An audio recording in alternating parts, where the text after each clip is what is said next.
everyone. Good evening and a happy Saturday? It's Saturday today. Today has felt weird. I normally take advantage of sleeping in a little bit on Saturdays, but today it just so happened that it was the last bank, food pantry, food pantry bank, whatever you want to call it, at Project New Hope for the year. So I decided that myself and my son would go and help out. So we did. We went and got up at way too early in the morning. Yes, I know, I know. 6 o'clock is not early for many of you. It's early for me. And so got up at 6, went to Project New Hope, and participated in the food pantry for 4.5 hours. So it doesn't feel like a Saturday to me, but it is a Saturday. And a Saturday for us means that we are back with story time this evening. And story time this evening means that we get to continue to read The New Equation by Sibusiso Sambo. We made it through a good portion of the book last week. Right, just a little over a third of it through. So we will be continuing it this week, this Saturday. We'll get through probably another third of it. And then Tuesday, we'll look at finishing out the book. And then I've got something new to read for you on Saturday. Because that's what I do. I continue to read new things for you. It'll actually just be a couple of chapters of a book that time, and that's okay. And then we might find ourselves back in some Piers Anthony. So for those of you guys who have been missing that, it will return. I promise it will be there for you. You will like it. You will enjoy it. You will read the book. But tonight, we'll continue with The New Equation. It is a non-fiction book by Sibusiso Sambo. As a reminder, because it is a non-fiction book, I do want to put the disclaimer out there that the opinions of the book are the author's and do not necessarily reflect my own. But it is an indie author book. I do like to support indie authors. So we are still reading it to hopefully bring some attention to the book. Now, one other thing that I will mention to you guys, if you have not had the opportunity to watch any of the replays from last week or you weren't here with me last week, the book is more based around Africa, South Africa, situations in Africa and things like that, and how Africa can, take advantage of the AI revolution and, the youth and things like that. I also believe that there is a chance that the author is not necessarily an original English speaker. That doesn't mean he's not, but may not be. And I just say that because some of the phrasings and some of the ways that things are worded in here are a little bit different than how we in the United States may have said it or termed it. So again, absolutely nothing wrong with that, but just be aware that I am reading it exactly as it is written here, and so it may sound a little bit odd to your ear at times. And if that's the case, take it for what it is. Listen to the ideas behind it. Don't get caught up in the grammar or word choice. Think about the thoughts behind it. So there we are. So we're going to go ahead and get ourselves started in here. As always, I will be recording this to post up onto the YouTube channel, youtube.com/at Sir Arminius, for you to be able to check out later at your convenience or to share with others, anything like that.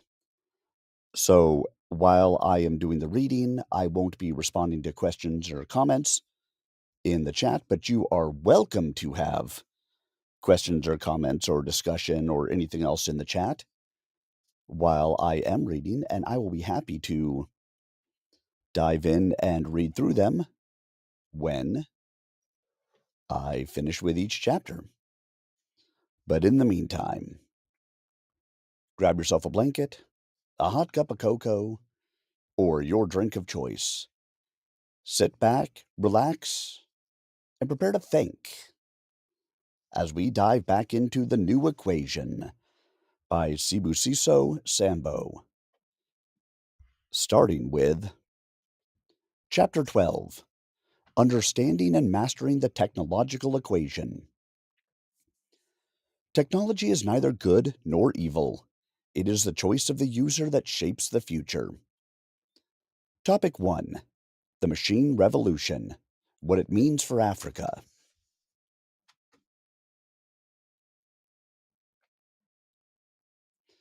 The Industrial Revolution reshaped Europe and America. Factories, railroads, power grids. Today, the AI and digital revolution is transforming the world. This, I hope, is Africa's opportunity to leapfrog all the old stages and create new industries within the continent using the digital tools. The fourth industrial revolution will change how we live, work, and how we relate to one another. Topic 2. AI demystified. Friend or foe? AI means artificial intelligence, machines that can learn, reason, and make decisions. Common fears? Machines replacing humans, losses of jobs, and loss of purpose. But AI can also assist farmers with weather data, help doctors diagnose diseases, automate repetitive tasks, freeing creativity, translate and preserve African languages. Vision. Use AI as an amplifier of human potential, not a replacement. Topic 3. Building African Tech. The power of local innovation. Importing technology only creates dependency. Africa's strength lies in homegrown solutions. Example: M-Pesa revolutionized mobile banking. Zipline uses drones to deliver medicine in Rwanda. And many startups solving local problems. Topic 4.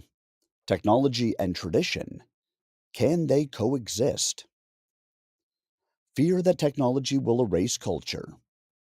But tradition and tech can enhance each other. Digital archives of oral histories, VR recreations of ancient sites, apps teaching indigenous language. Topic 5. Ethics in AI and technology. Technology without ethics is dangerous. Who decides how AI is used? Need for African voices in AI policy and ethics. Key principles: transparency, privacy, accountability, fairness. Call to action. Create an African AI ethics board with philosophers, technologists, and community leaders. Topic 6. The future. A partnership of humans and machines. AI will not replace humans, but the way we work, learn, and create will change. The key is collaboration. AI to enhance decision making. Humans to provide empathy, ethics, and vision. Final thought. Technology is a tool. It is the hand that wields it, guided by wisdom and heart, that shapes the future. Chapter 12 Summary. The new equation of technology equals innovation plus ethics plus culture plus collaboration. Africa's future is not just to consume technology, but to create it in ways that respect who we are and where we come from.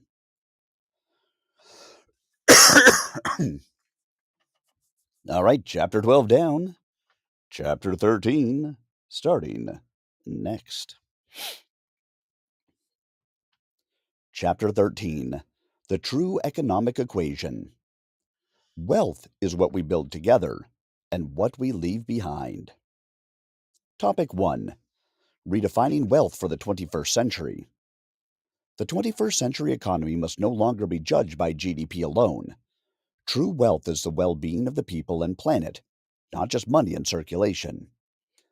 A new African economic model must include health systems that serve the many, not the few, educational access that equips youth with future ready skills, cultural richness that is not commodified, but protected, clean environments that support life beyond markets. Example According to the 2023 UN Human Development Index, countries like Mauritius and Botswana outperform others in life expectancy, education, and environmental policies, proving that well being based economics work. Guiding principle Wealth is not only money, but also the well being of all people. Topic 2 Inclusive Growth for All. Growth without inclusion is a trap. It breeds social unrest and stunts long term development. True progress ensures no religion, gender, or generation is left behind. Blueprint for Inclusive Growth. Invest in rural digital infrastructure and agro processing zones. Fund small and informal businesses, especially those led by women. Expand access to decentralized finance tools like mobile credit and cooperatives. Case study Nigeria is Africa's largest economy, but over 133 million live in multidimensional poverty. 2022. This reveals a growth model without impact. Solution Build economic bridges where a youth in Malawi can sell art globally using mobile apps. A woman in Bombela can access microloans via blockchain wallets.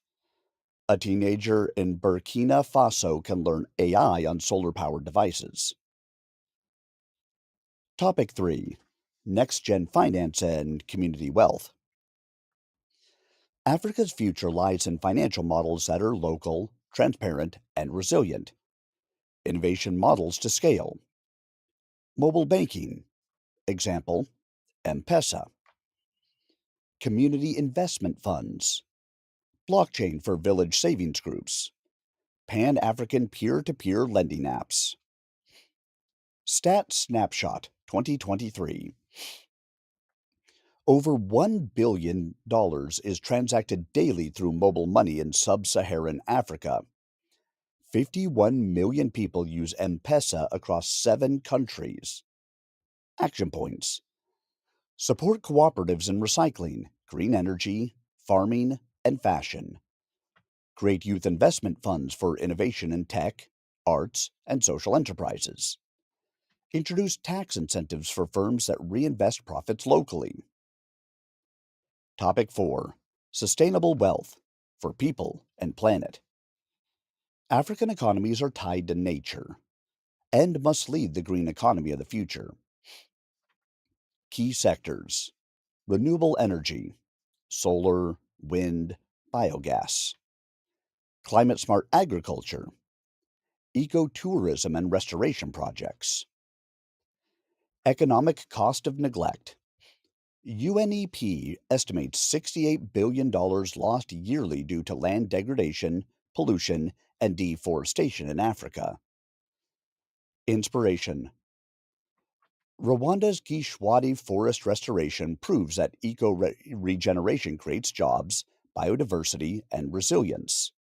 Mission Embed sustainability into national budgets, trade deals, and startup investments.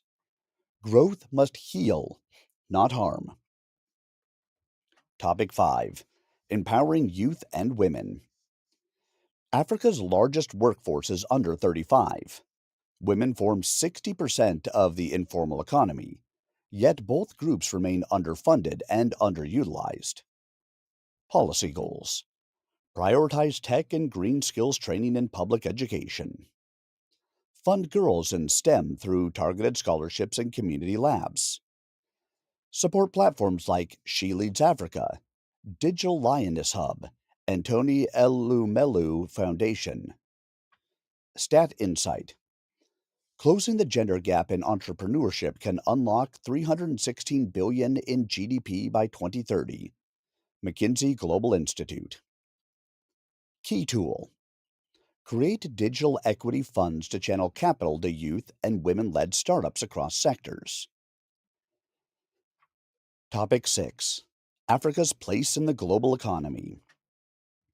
To avoid being a resource provider forever, Africa must become a rule maker, not just a rule follower.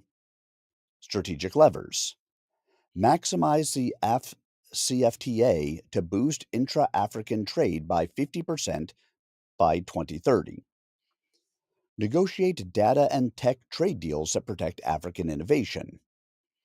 Support an Afro digital currency for borderless commerce.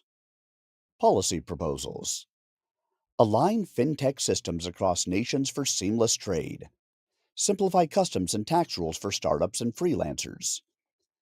Build regional AI and blockchain standards to ensure sovereignty. Chapter 13 Summary: The True Economic Equation.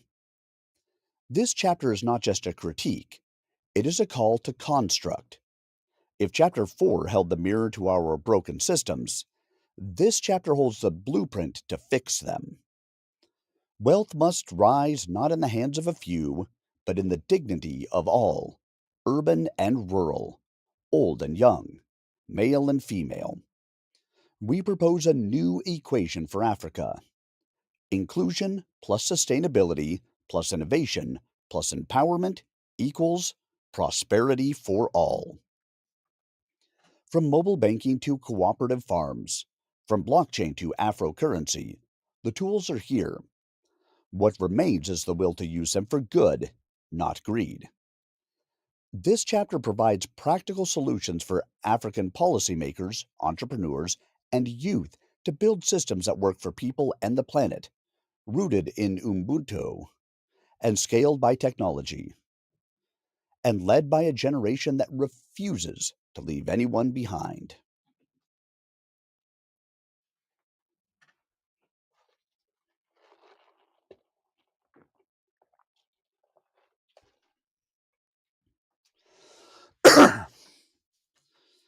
All right, thoughts, questions, concerns? If no, then let's go ahead and dive into Chapter 14: The Environmental Equation. We do not inherit the earth from our ancestors. We borrow it from our children. Topic 1: Africa's Rich and Fragile Environment. Africa is home to diverse ecosystems: savanna, rainforests, deserts, wetlands. These ecosystems support millions of people and wildlife. Yet environmental degradation, deforestation, pollution, soil erosion threatens this heritage. Goal: protect natural resources as sacred trusts for future generations. Topic 2: Climate change and its impact on Africa. Africa is highly vulnerable to climate change effects: droughts, floods, food insecurity, displacement. Objective: build climate resilience through adaptive agriculture, water management, and disaster preparedness. Topic 3: Sustainable agriculture and food security. Most Africans depend on farming. Sustainable agriculture means soil conservation, crop diversification, use of organic fertilizers, agroforestry. Example: Smallholder farms using indigenous knowledge combined with modern techniques to improve fields. Topic 4. Renewable energy for Africa's future. Africa has vast solar, wind, and hydro potential. Transition from fossil fuels to renewables can create jobs and improve health. Reduce carbon footprint. Goal: expand clean energy access in rural and urban areas. Topic 5. Waste management and circular economy. Growing populations increase waste production. Strategies: recycling programs, composting organic waste, reducing plastic use, creating value from waste. Topic 6. Community-led environmental stewardship. Local communities hold traditional ecological knowledge. Empower communities to manage forests and watersheds, protect endangered species, lead conservation efforts. Chapter 14 Summary. The environmental equation equals respect plus responsibility plus innovation plus community action. Protecting Africa's environment is not optional. It is essential for dignity, health, and prosperity. The Sunrise Clause.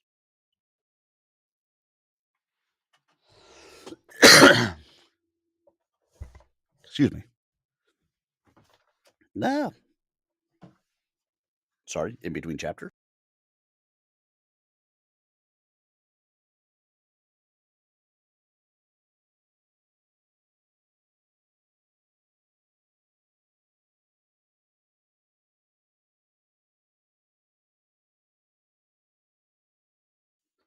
I find as I get older that it's been taking longer and longer to get over these colds that I have.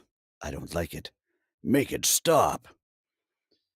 But it is a fact of life of getting older, right? All right.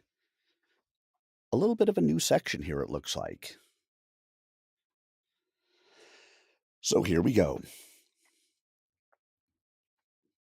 South Africa. Title: Reclaiming the Future, a strategic program for state custodianship of land and key economic sectors. Subtitle: Action Blueprint for National Restoration, Economic Justice, and Sovereign Prosperity. Introduction: Why this document matters now.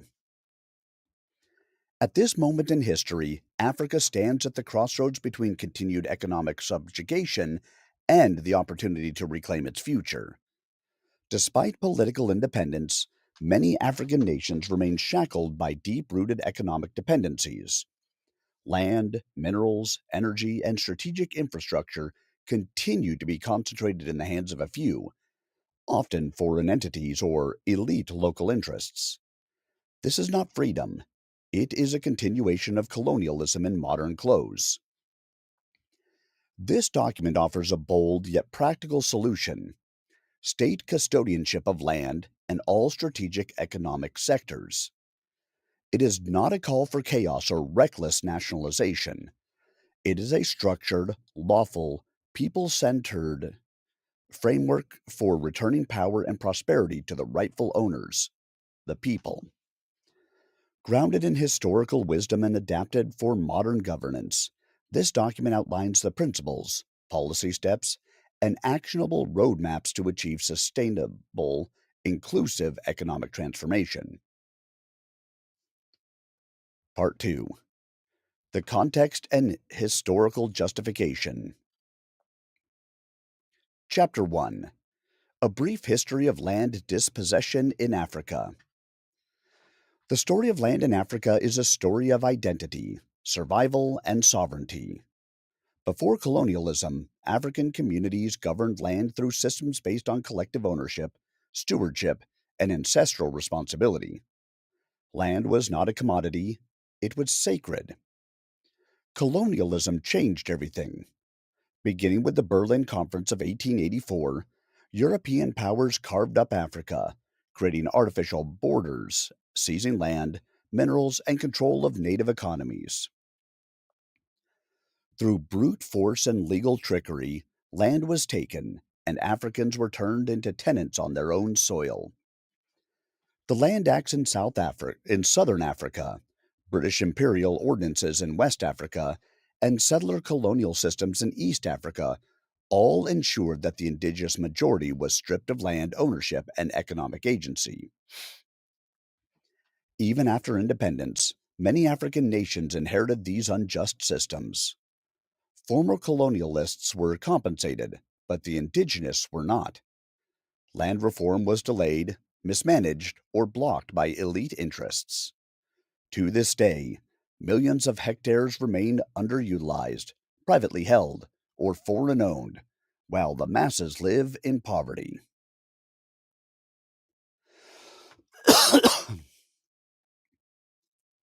Chapter 2: The Origins of Economic Disempowerment. The dispossession of land laid the foundation for wider economic injustice. Without access to land, African communities lost their means of production, bargaining power, and autonomy. Colonial economies were designed to extract and not to develop. Railroads were built not to connect Africans, but to export minerals to Europe. Agriculture was focused on cash crops, not on Africa's food security. Post colonial governments often continued this structure, whether due to debt traps, elite capture, or lack of capacity. Foreign corporations continued to dominate mining, banking, telecoms, and even water supply. The so called free market became a tool for global capital to exploit African resources, often tax free and with little benefit to local populations. Thus, true economic liberation has remained elusive. Political flags changed, but ownership did not.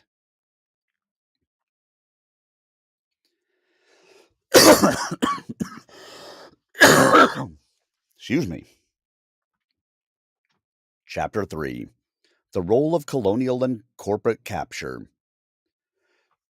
Corporate capture refers to the takeover of public institutions and national policies by private, often foreign, and business interests. In Africa, this has been accelerated by corruption, weak legal system, and structural adjustment programs imposed by global financial institutions. Multinationals negotiated deals behind closed doors, acquire tax holidays, and extract billions in profit while leaving environmental degradation, unemployment, and social unrest behind. In some countries, entire towns depend on a single foreign owned mine, yet see no schools, clinics, or roads. National treasuries remain empty while billions are siphoned offshore. Even water and electricity are increasingly privatized, turning basic human rights into commodities. Corporate capture is not just economic theft, it is the hijacking of state sovereignty, a strong punch to Africa's downfall. Corruption. Government officials take bribes or act in favor of corporations instead of their people. Weak legal systems. If courts or laws do not properly protect citizens' rights or national interests, corporations can get away with exploitation, like grabbing land, avoiding taxes, or polluting. Structural Adjustment Programs, SAPs. In the 1980s and 90s, global financial institutions like the IMF and World Bank gave loans to African countries with conditions. These often forced governments to privatize public services like water, electricity, health, cut social spending, and open up markets to foreign corporations. These changes made it easier for foreign companies to dominate economies, while citizens lost access to affordable services and jobs.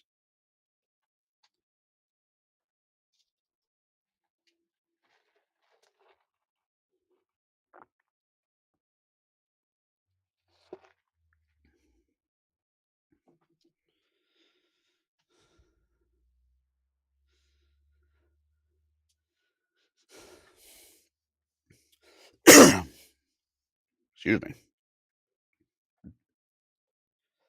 Chapter 4: The Collapse of the Free Market Myth in Post Colonial Africa. Africa has been the testing ground for neoliberalism, the ideology that claims markets are always right, governments are always wrong, and privatization is the only path to progress. This ideology was imposed through IMF and World Bank conditions in the 1980s and 1990s. It led to the sale of national assets, slashing of public spending, and collapse of local industries. What followed was rising of inequality, dependence on imports, joblessness, and social unrest. Far from delivering growth, the free market exposed Africa to global shocks without safety nets. The COVID 19 pandemic and global inflation crises have further exposed the fragility of these systems. The time has come to admit the free market alone will not save Africa. A new model is needed, one that centers the people, restores justice, and puts national assets under national control.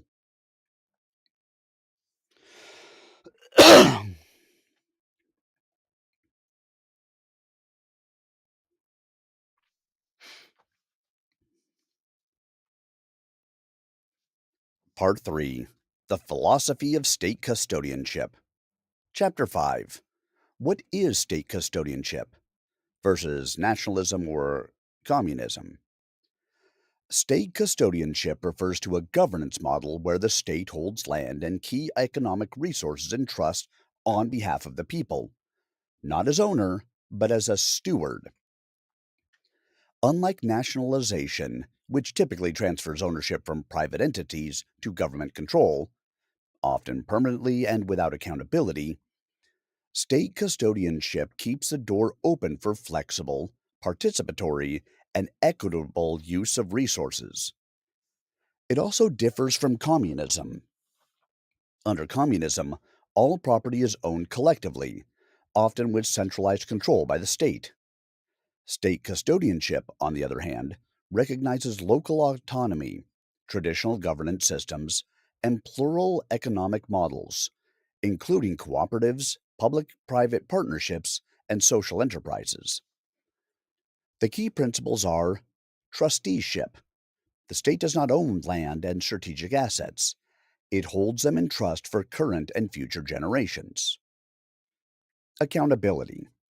Citizens can monitor how land and assets are allocated, developed, and managed. Non transferability.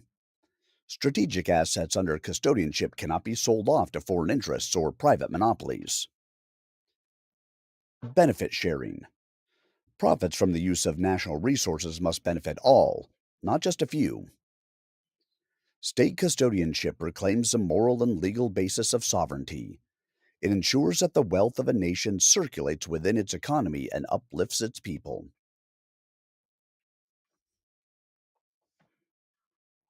Oh, yes.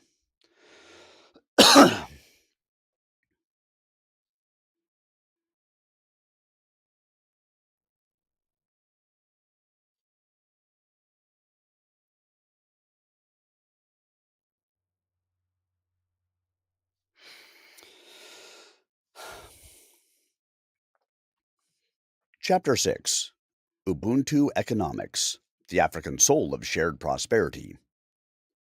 Ubuntu is a traditional African philosophy which means I am because is us. It emphasizes interconnectedness, mutual respect, and the collective good. In economic terms, Ubuntu challenges a competitive, individualistic capitalism that dominates global systems. Ubuntu economics provides the ethical and cultural foundation for state custodianship. In an Ubuntu economy, wealth is measured not only by profit, but also by well being. Ownership is shared, responsibilities are communal, and success is mutual. No one eats while another starves. No child is educated while another is left behind. This philosophy must guide all institutions under state custodianship, from land to banks to energy.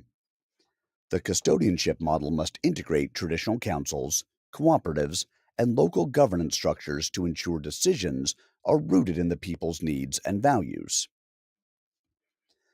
Ubuntu economics also promotes circular economies, minimizing waste, maximizing reuse, and regenerating ecosystems. It treats the earth as sacred, not as a minefield for profit. When Ubuntu guides economic policy, dignity returns to the poor, prosperity is shared, and corruption is replaced by communal accountability.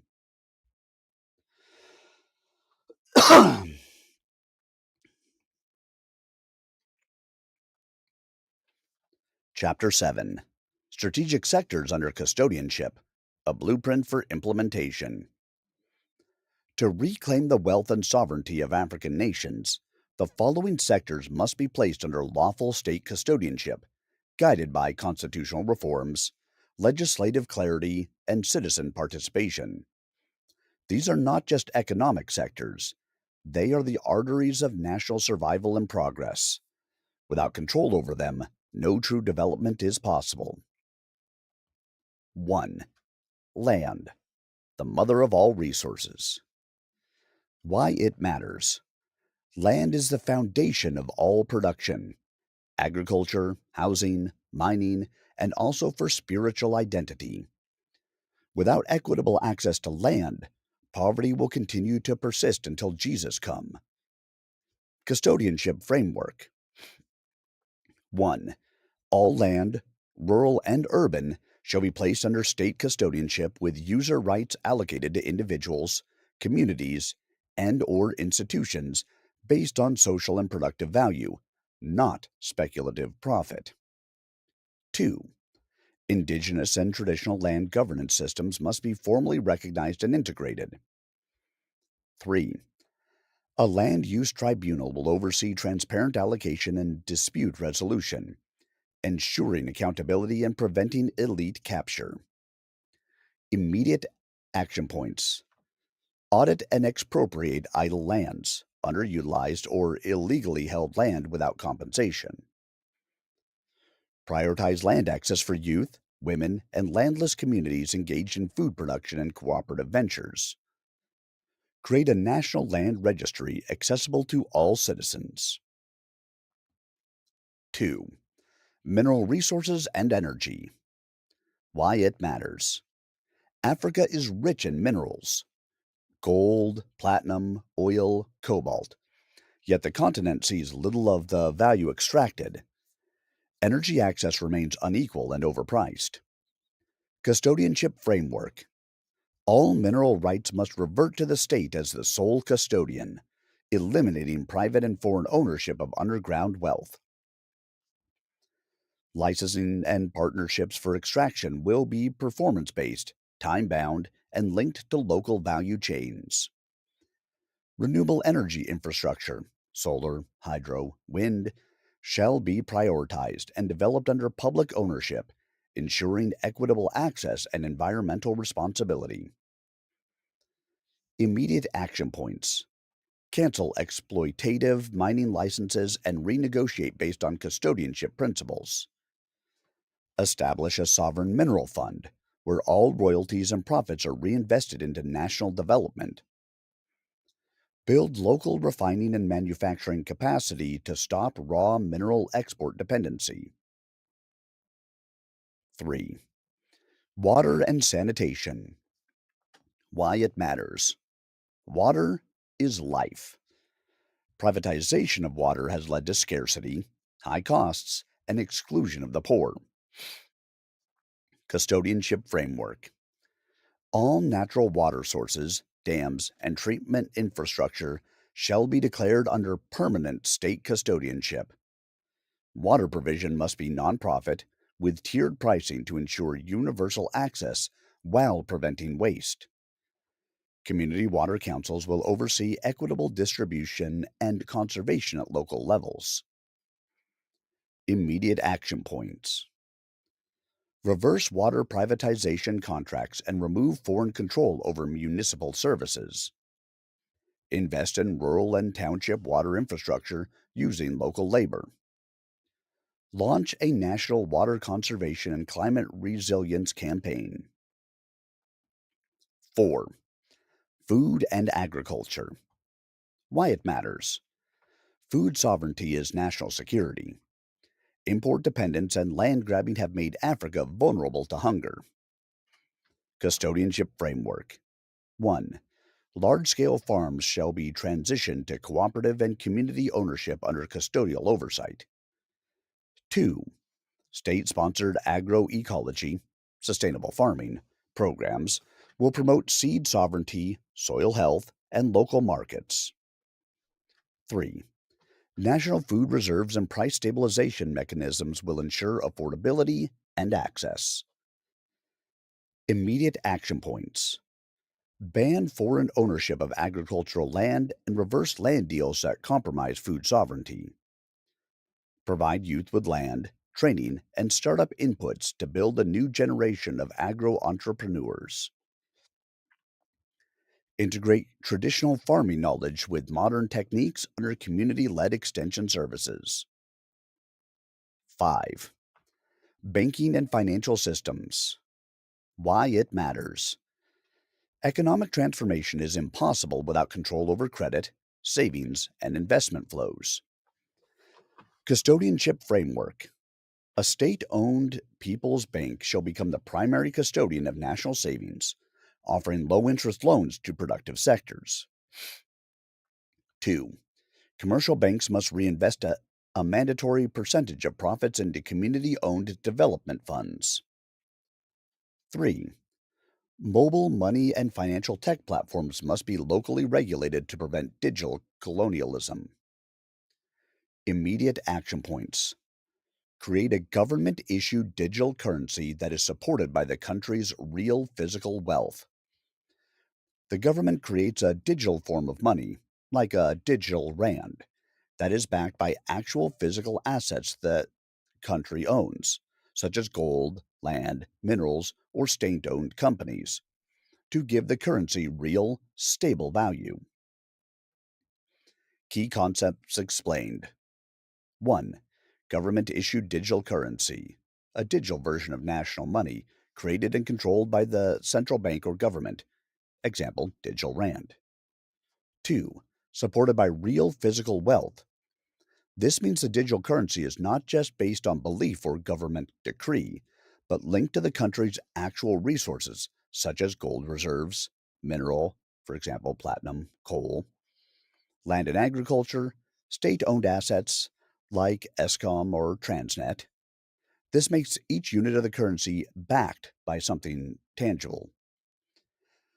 Nationalize any bank that consistently engages in extractive lending or illicit financial flow. The government should take over full ownership and control of any private bank that is repeatedly harming people or the economy through unfair lending practices or illegally moving money out of the country or hiding it. Illicit financial flows. Breakdown of key terms. 1. Nationalize. This means the state takes over from a private company, turning it into a publicly owned institution. The government would own and run the bank on behalf of the people, not for private profit. 2. Extractive lending. This refers to loan practices that drain wealth from borrowers or communities.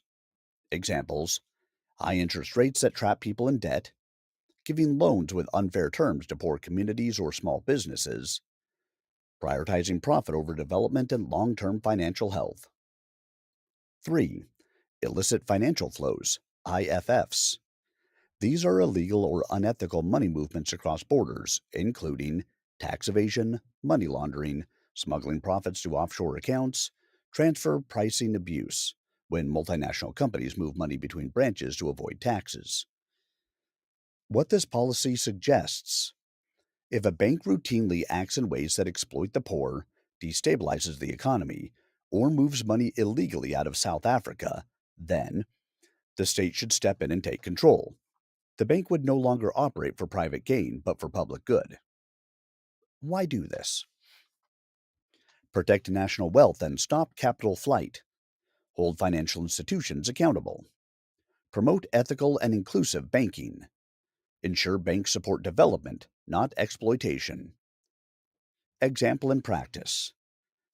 If a large commercial bank in South Africa is found charging township entrepreneurs extreme loan rates while secretly moving profits to tax havens, the government could nationalize it and redirect its resources to support local economic growth.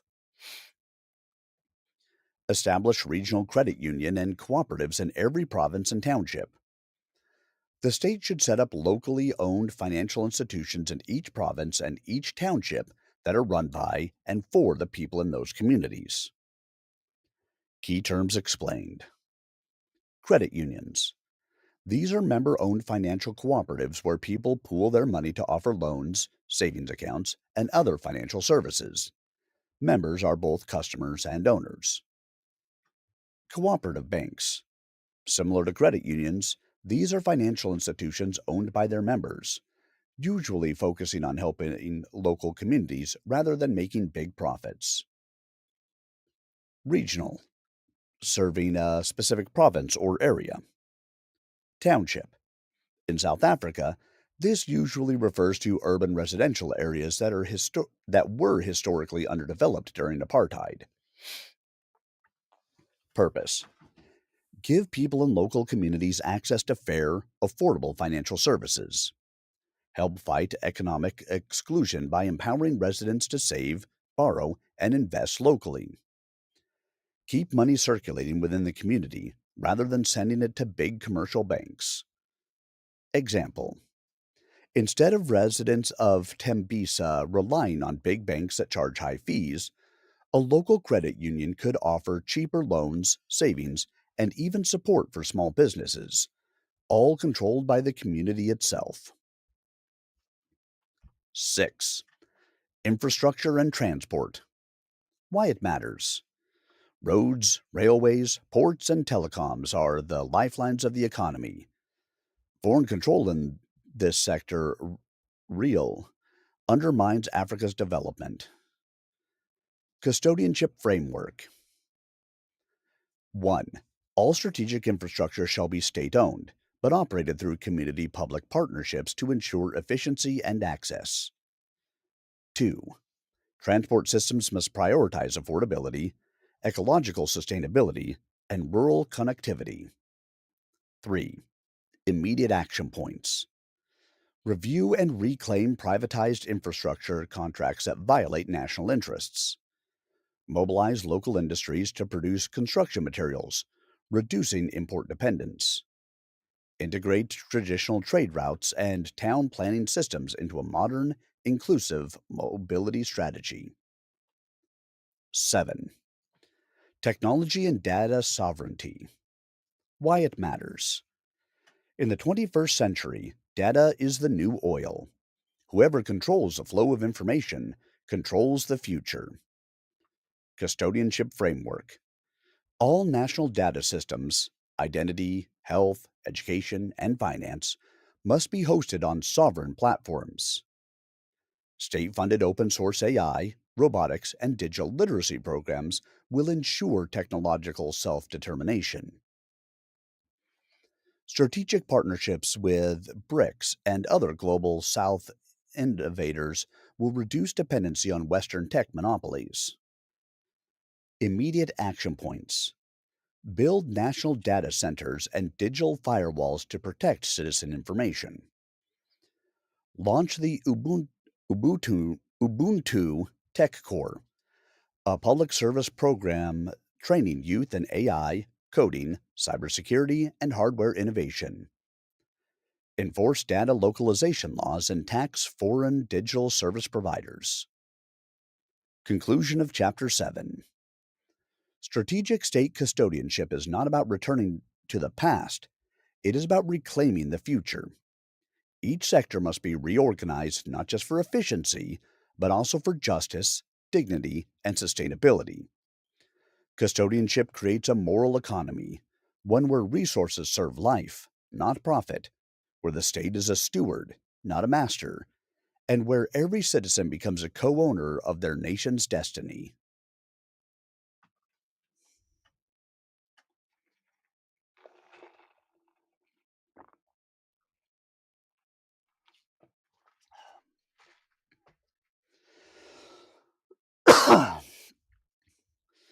All right. Thoughts, questions, comments, concerns? If no, then we will prepare to move on.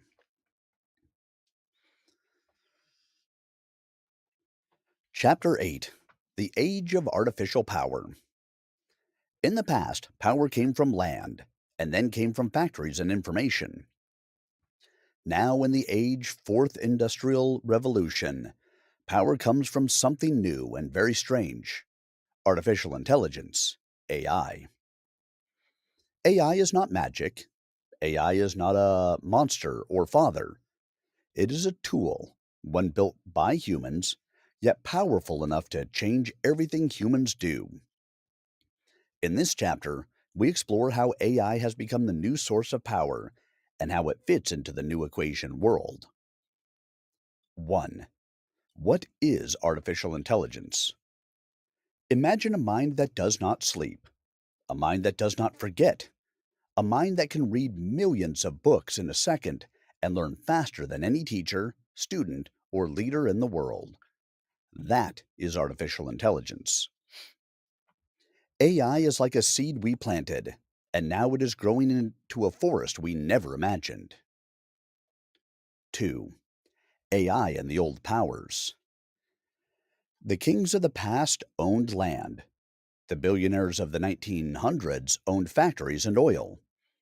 The powerful people today, they own data and algorithms.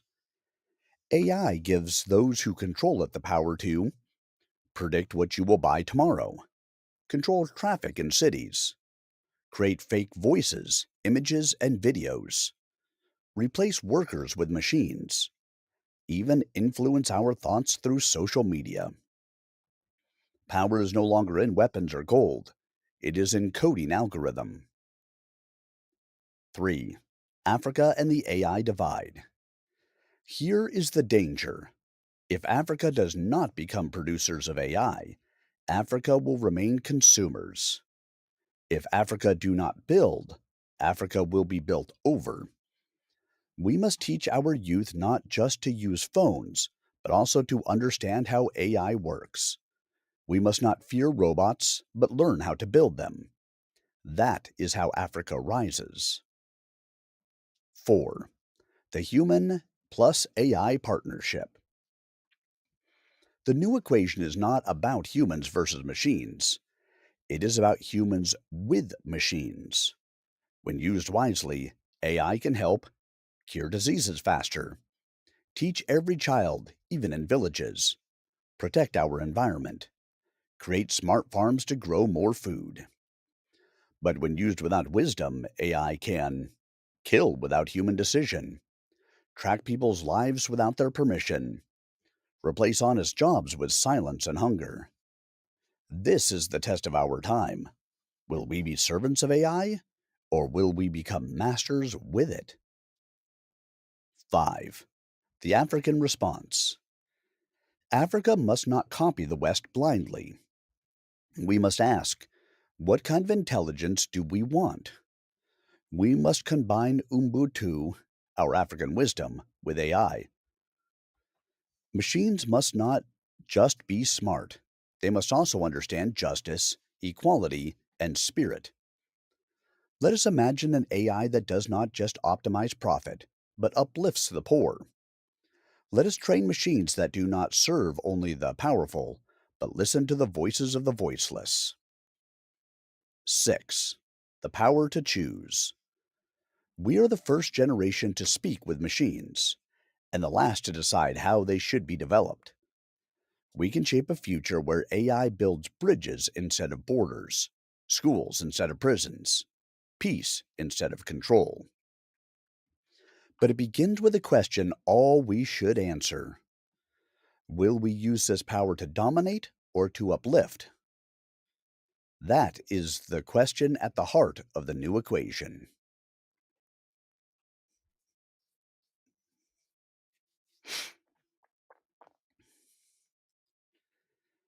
Chapter 9: Monitoring, Governance, and Preventing Abuse. No transformation effort, however noble, is immune to the dangers of corruption, misuse, or elite capture. For state custodianship to succeed, a rigorous governance and oversight framework must be built into its foundation. The very power that allows the state to hold land and assets in trust can, if unchecked, become a tool for authoritarianism or enrichment of a new elite class. Therefore, safeguards must be as strong as the reforms themselves. 1. The role of the Public Custodianship Council, PCC. An independent, multi stakeholder council must be established to monitor the implementation of custodianship policies. The PCC must include representatives from civil society organizations, traditional leadership, faith based institutions, youth and women's movements, academia, and technical experts. It reports directly to Parliament and has legal power to audit, investigate, and suspend any custodianship project showing signs of fraud, environmental harm, or noncompliance. 2. Transparency by design. Every custodianship transaction, lease, or project must be published online in an open access National Custodianship Register. Citizens must have the right to request records, challenge allocations, and propose alternative community uses for idle assets. Budget allocations, procurement contracts, and beneficiary data must be publicly disclosed, with penalties for noncompliance. 3. Digital tools for oversight. Develop a custodianship monitoring platform, CMP, using blockchain and AI to track assets, revenue flows, and social impact in real time. Equip community empowerment cells, CECs, with mobile reporting apps to upload data, flag irregularities, and suggest improvements. AI tools must be used to detect patterns of corruption, inefficiency, and elite concentration. 4. Accountability mechanisms. Introduce a citizens' tribunal for economic justice, a legal body where communities can bring complaints against misuse of custodianship powers. Implement performance based reviews for officials involved in custodianship management, tied to developmental outcomes, jobs created, services delivered, inequality reduced. Whistleblower protection laws must be expanded and strictly enforced. 5. Term limits and rotational governance. To prevent long term monopolization of custodianship boards or task forces, introduce term limits and rotational leadership drawn from the broader public sector, universities, and civil society. Create a public leadership training academy to continuously develop ethical, community rooted custodianship managers. 6. Cultural accountability and Ubuntu ethics panels. Reinstate traditional values of leadership through Ubuntu ethics panels that review decisions based on moral standards, cultural relevance, and long term community benefit. Invite elders, healers, and indigenous knowledge holders to review resource use cases from a spiritual and cultural perspective, not just legal. Conclusion of Chapter 9. Power without accountability becomes tyranny. Custodianship without transparency becomes theft.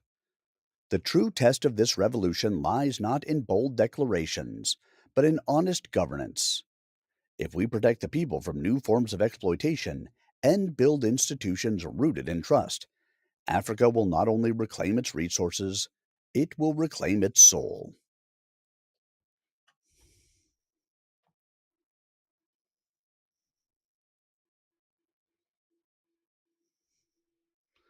Woohoo! Excuse me. Got to keep tissues right by me because of all of this fun. I hate being sick. There's just nothing nice about it. I don't like it. I canna change it, Captain. There's Klingons on the starboard bow. Starboard bow. Starboard bow. There's Klingons on the starboard bow. Scrape 'em off, Jim. All right, are we ready?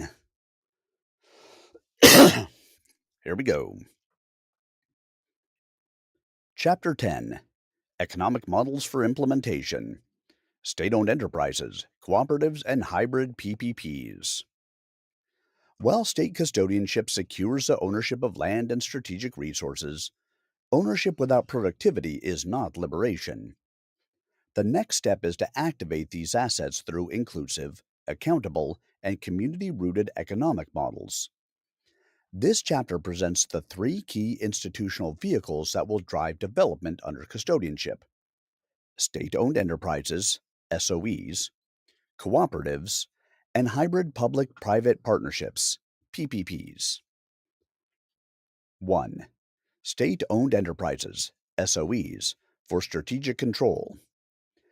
SOEs will remain central for managing high-capital, national security-sensitive sectors such as energy, electricity, oil, renewables, rail, ports and aviation, bulk water supply, defense manufacturing, mining of rare earth and critical minerals, national IT and communications infrastructure. Key reforms to SOEs under custodianship: people-centered mandates. Move away from pure profit metrics to focus on job creation, service provision, and industrial linkages. Decentralized boards.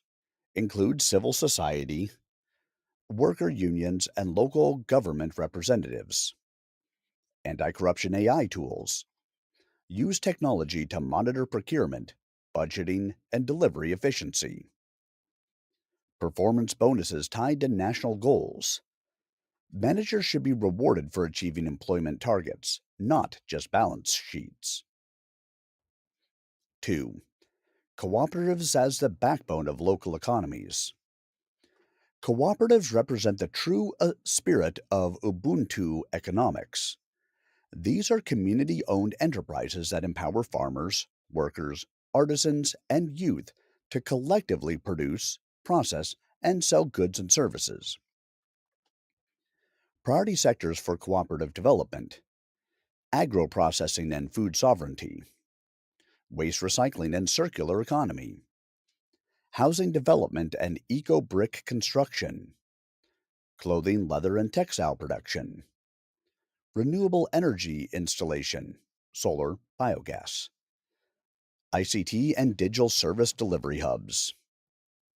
Support strategy for cooperatives: Custodianship Finance Fund, CFF, offers zero-interest startup loans and grants. Land use agreements: access to public or reclaimed land for farming and small industries. Enterprise incubation hubs: provide training, mentorship, and shared infrastructure. Digital cooperative registry for accountability and real-time public monitoring. 3.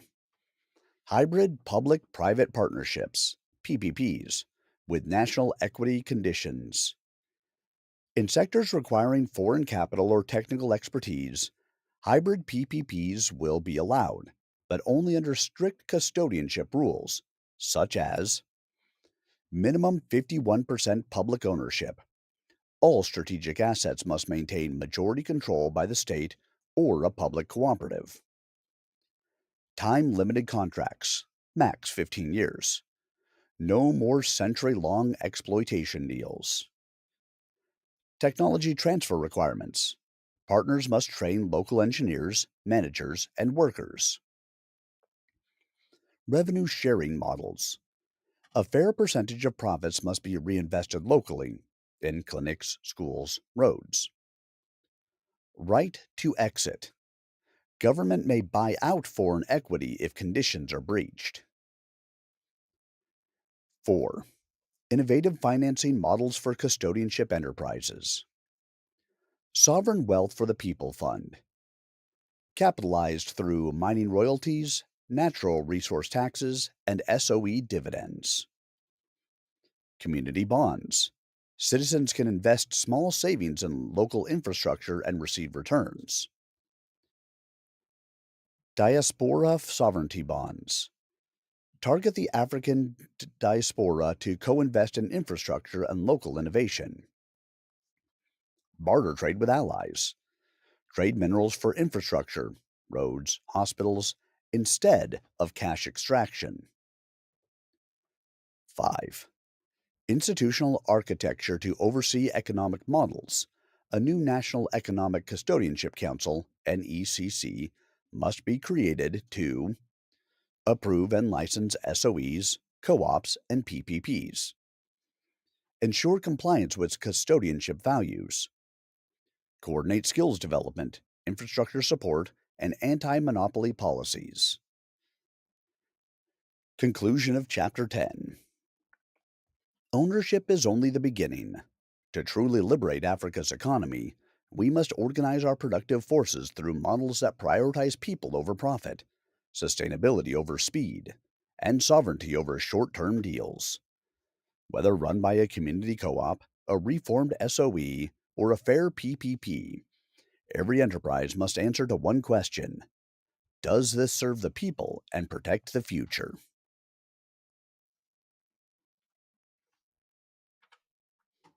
Let's see where I'm at.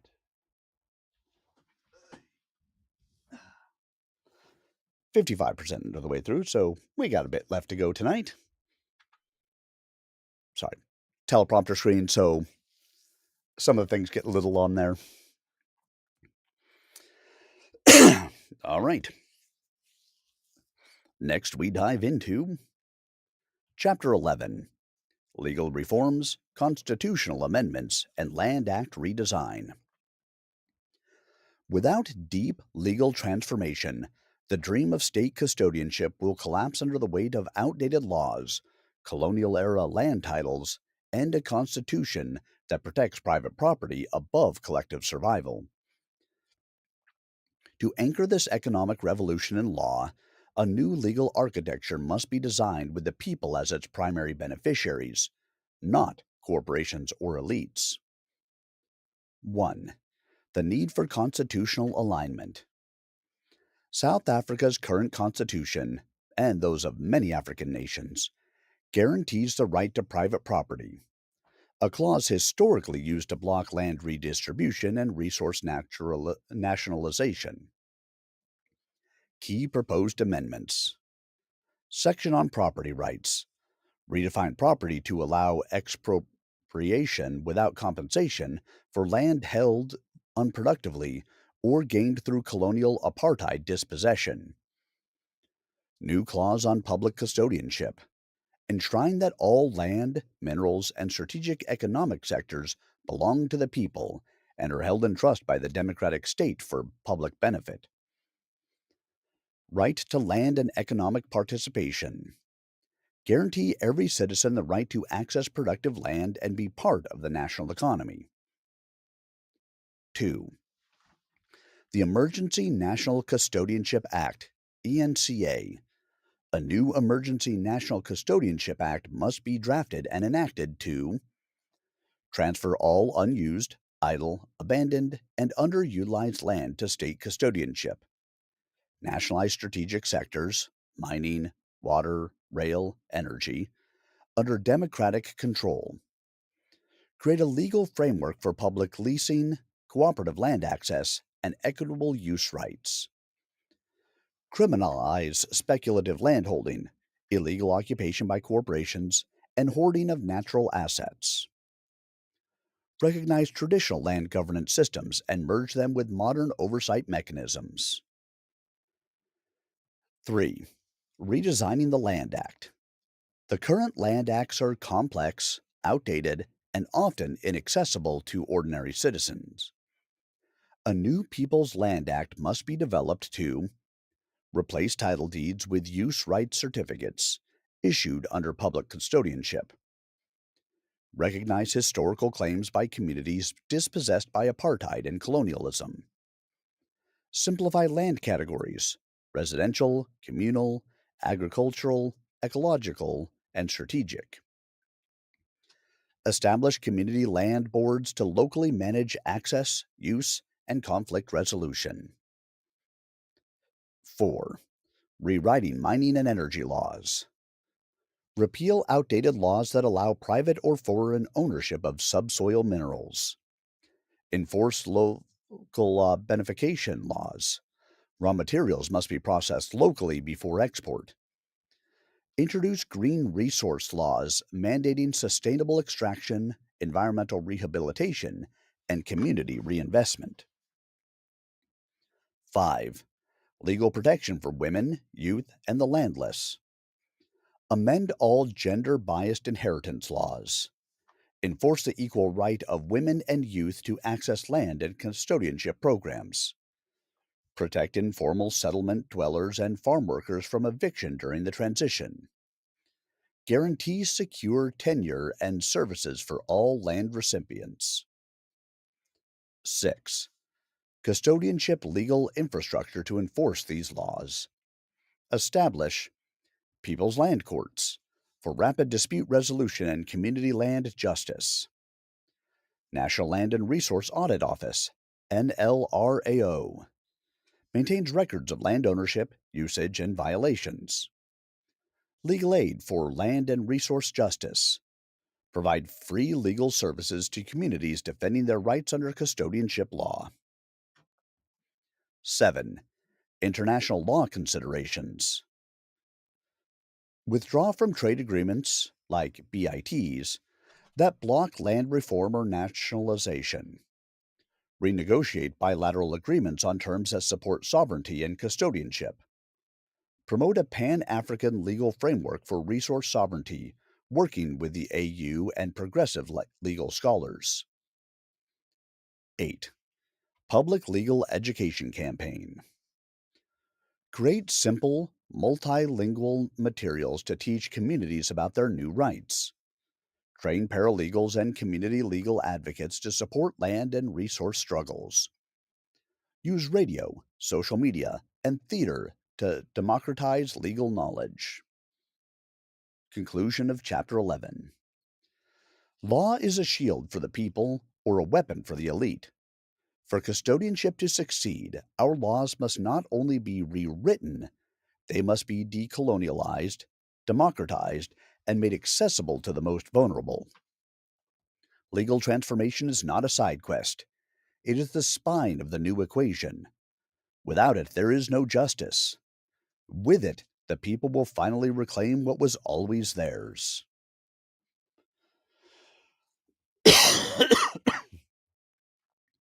Scusi, scusi.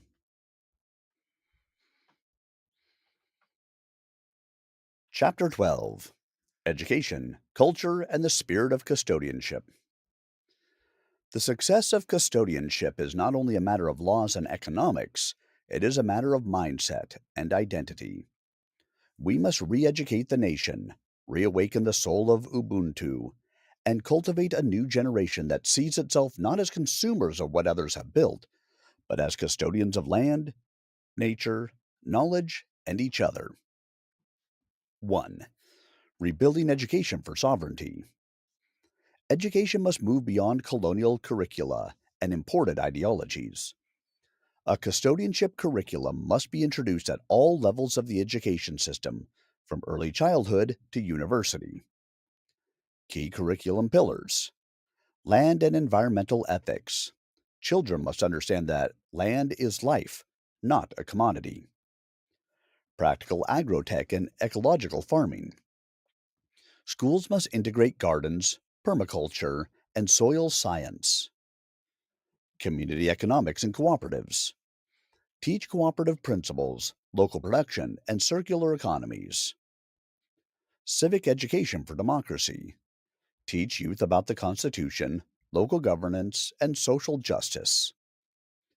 Indigenous knowledge and history.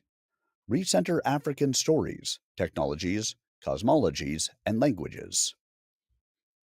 2. Training custodians, not just workers. Universities, TVET colleges, and community centers must become custodianship academies.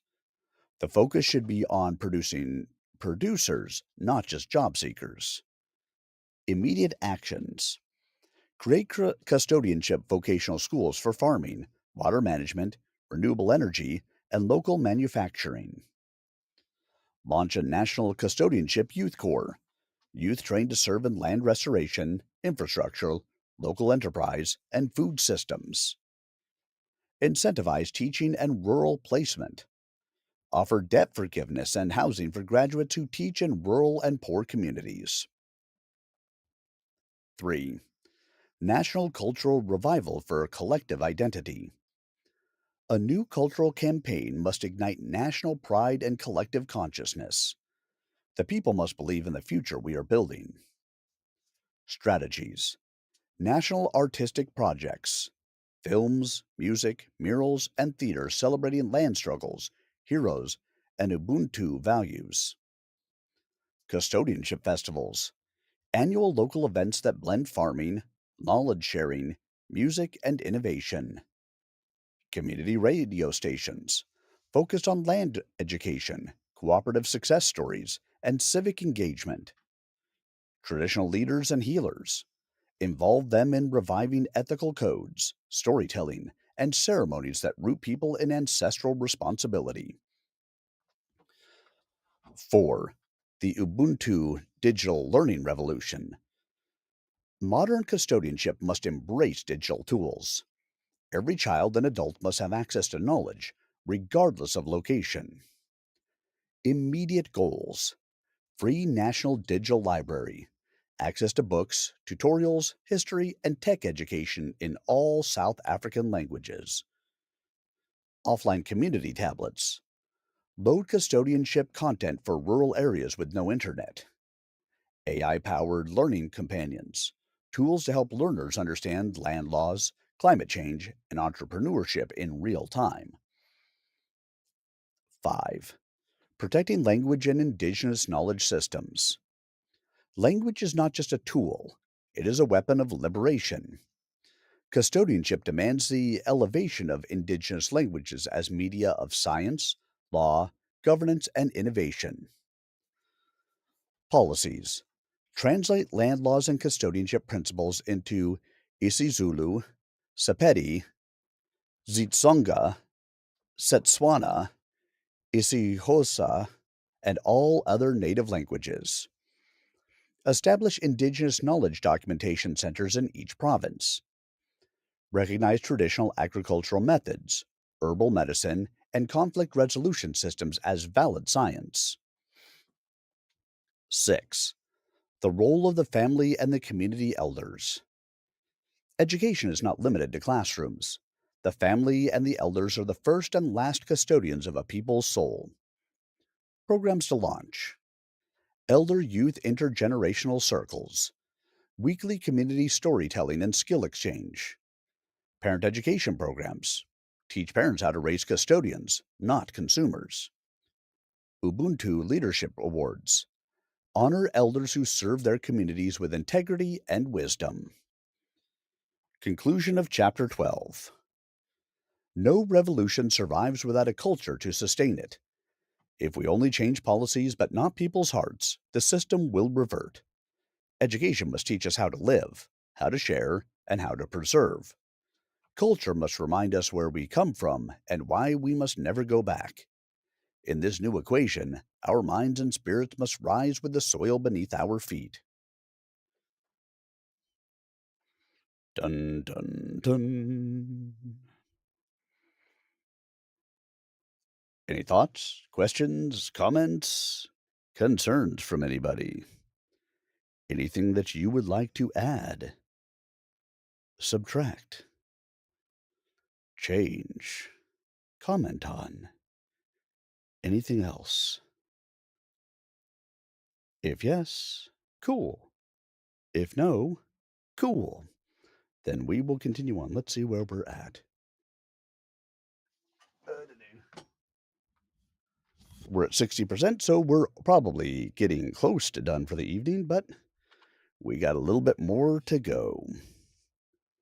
And that is all right, all right, all right. All right, here we go. Chapter 13: Environmental Stewardship and Climate Resilience Under Custodianship. In the face of climate collapse, deforestation, and poisoned rivers, custodianship is not only an economic policy, it is an ecological emergency. We cannot claim to own the land when we continue to destroy it. True custodianship means becoming guardians of the earth, not just users of it. This chapter calls for an environmental revolution, rooted in justice, science, and indigenous wisdom. 1. Land restoration as a national duty. More than 60% of South Africa's land is either degraded, overgrazed, or under threat from industrial, agricultural, and mining. Under state custodianship, all degraded land must be mapped, zoned, and prioritized for ecological rehabilitation. Launch the Restore the Land national campaign to plant indigenous trees, rebuild topsoil, and restore biodiversity. Mobilize youth through the Custodianship Climate Corps, a public employment force tasked with restoring ecosystems. Penalize industries that continue to pollute or destroy sacred and ecologically sensitive lands. 2. Ecozones and strategic environmental reserves.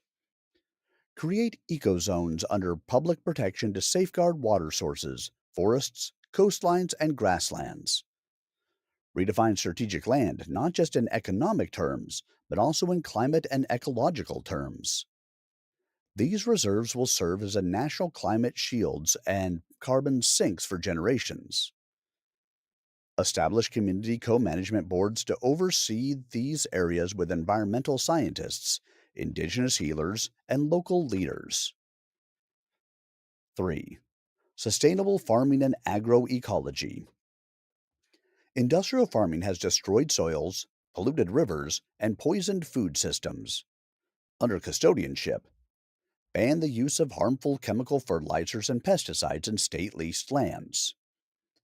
Incentivize agroecological farming, integrating crop rotation, permaculture, composting, and indigenous farming methods. Build local seed banks to preserve and distribute non GMO indigenous seeds. Educate every landholder on soil regeneration, water harvesting, and low impact farming techniques. 4. Water developments. South Africa is water scarce and inequality in access is worsening. Under custodianship, declare water a public trust, not a private commodity. Expropriate and dismantle water monopolies and commercial bottling operations that deny communities access. Invest in rainwater harvesting, gray water recycling, and local water purification systems in rural and urban townships. Mobilize every municipality to rehabilitate rivers and wetlands, led by public employment programs. 5. Green energy and community power. The custodianship era must also mark the end of fossil fuel addiction and the beginning of decentralized energy. Rapidly phase out coal and oil through a national green transition plan. Invest in solar, wind, and biogas energy systems controlled at the community level. Establish municipal green power stations run by cooperatives, generating local jobs and energy independence. Ban foreign corporations from controlling national energy grids and mineral resources used in renewables. 6. Climate resilience infrastructure. Climate change is no longer a theory. It is already displacing people through droughts, floods, and heat waves. Immediate solutions. Build climate resilient housing in flood prone and heat sensitive areas. Construct urban green zones, tree lined walkways, rooftop gardens, and cooling community spaces. Launch a national early warning and disaster response system, powered by local communities and technology. Train thousands in disaster mitigation and climate first design through vocational and public education systems. 7. The Green Custodianship Pact.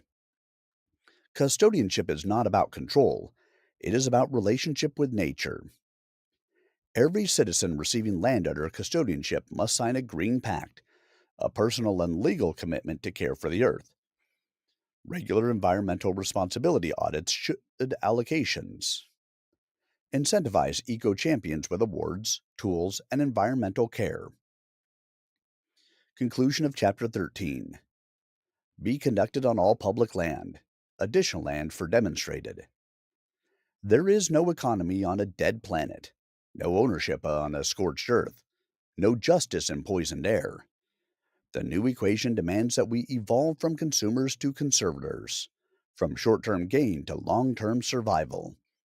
When we take care of the earth takes care of us. Custodianship is climate justice made real.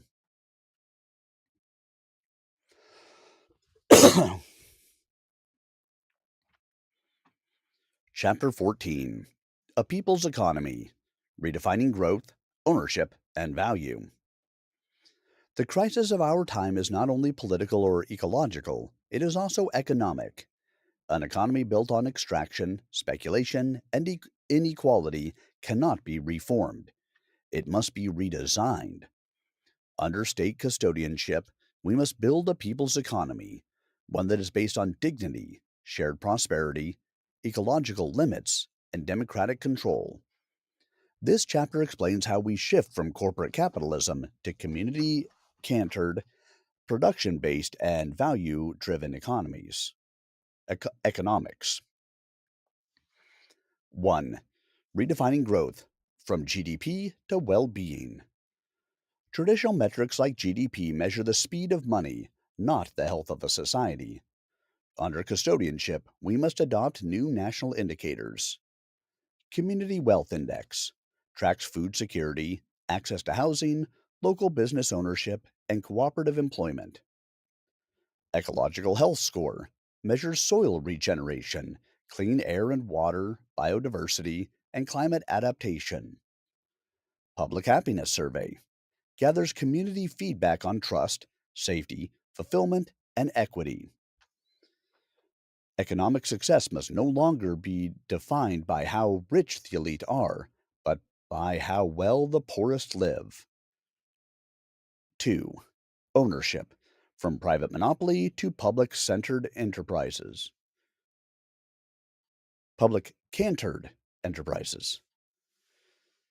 The foundational economic principle of custodianship is that strategic assets must serve all, not enrich a few. Key shifts include land, minerals, energy, and water infrastructure are placed under permanent state custodianship and leased democratically to users. Cooperatives and community trusts become the dominant business models, especially in rural and township economies. Expropriated monopolies, mines, banks, ports, telecoms, are reorganized as public interest companies, legally required to prioritize people and planet over profit. 3. Local production for local needs. A people's economy focuses not on imports and consumption, but on production for people's needs, locally. Strategies: launch local industrial parks for clothing, tools, electronics, construction materials, and household goods. Protect emerging cooperatives with procurement policies. The state must buy from local producers first. Subsidize worker owned factories, especially in underdeveloped provinces. Reclaim and reopen abandoned factories and infrastructure for local production. 4. Food sovereignty in township agri-economies. Food is not a product, it is a right. A people's economy feeds its people before it feeds markets. Actions: turn township and rural land into productive food commons. Cooperatives growing vegetables, grains, poultry, and livestock. Set up local food processing hubs to make bread, oils, dairy, and preserves. Establish community food stores and mobile markets, cutting out corporate retailers. Remove VAT and taxes on locally produced essential foods. 5. Reclaiming finance, the people's treasury. Under custodianship, finance must serve development, not debt and speculation. Transformations needed. Expropriate private banks and merge into a national people's bank. offering interest-free or low-interest loans to co-ops and essential industries. Introduce community savings and credit unions in every ward, regulated by democratic councils.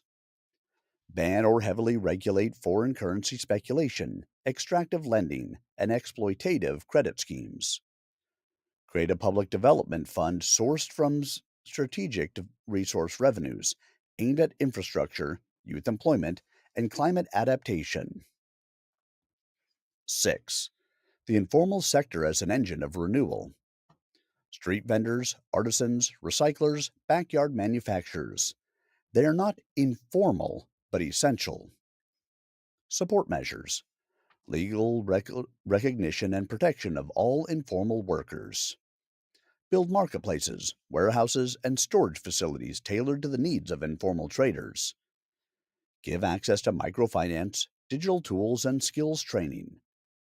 Form informal economy chambers in every city to represent and organize this sector. 7. Technological innovation for the people. Digital transformation must not be left to Silicon Valley or foreign multinationals. It must be indigenized and democratized. Implementation steps. Publicly fund and expand open source tech hubs in universities and townships. Train youth in coding, automation, AI, and robotics, and deploy these in local economies. Establish tech for people labs to solve real problems like water leaks, transport, waste, and learning, using affordable innovation. Prevent tech monopolies by banning algorithmic exploitation and digital land grabs, such as data colonialism. 8. Building a care economy. A custodial society must care for its most vulnerable. That means valuing and funding care work, child care, elder care, mental health, disability services, as the backbone of a dignified society. Key policies. Recognize care work as formal employment with decent wages. Create community care centers funded by local municipalities. Train thousands in nursing, counseling, child psychology, and community development. Conclusion of Chapter 14. A people's economy is not a dream. It is a strategic design. It demands that we shift the entire logic of economics, from exploitation to care, from extraction to regeneration, from monopoly to mutuality. When the land, the bank, the seed, the tool, and the mind all belong to the people, that is when freedom truly begins. All right, where am I at?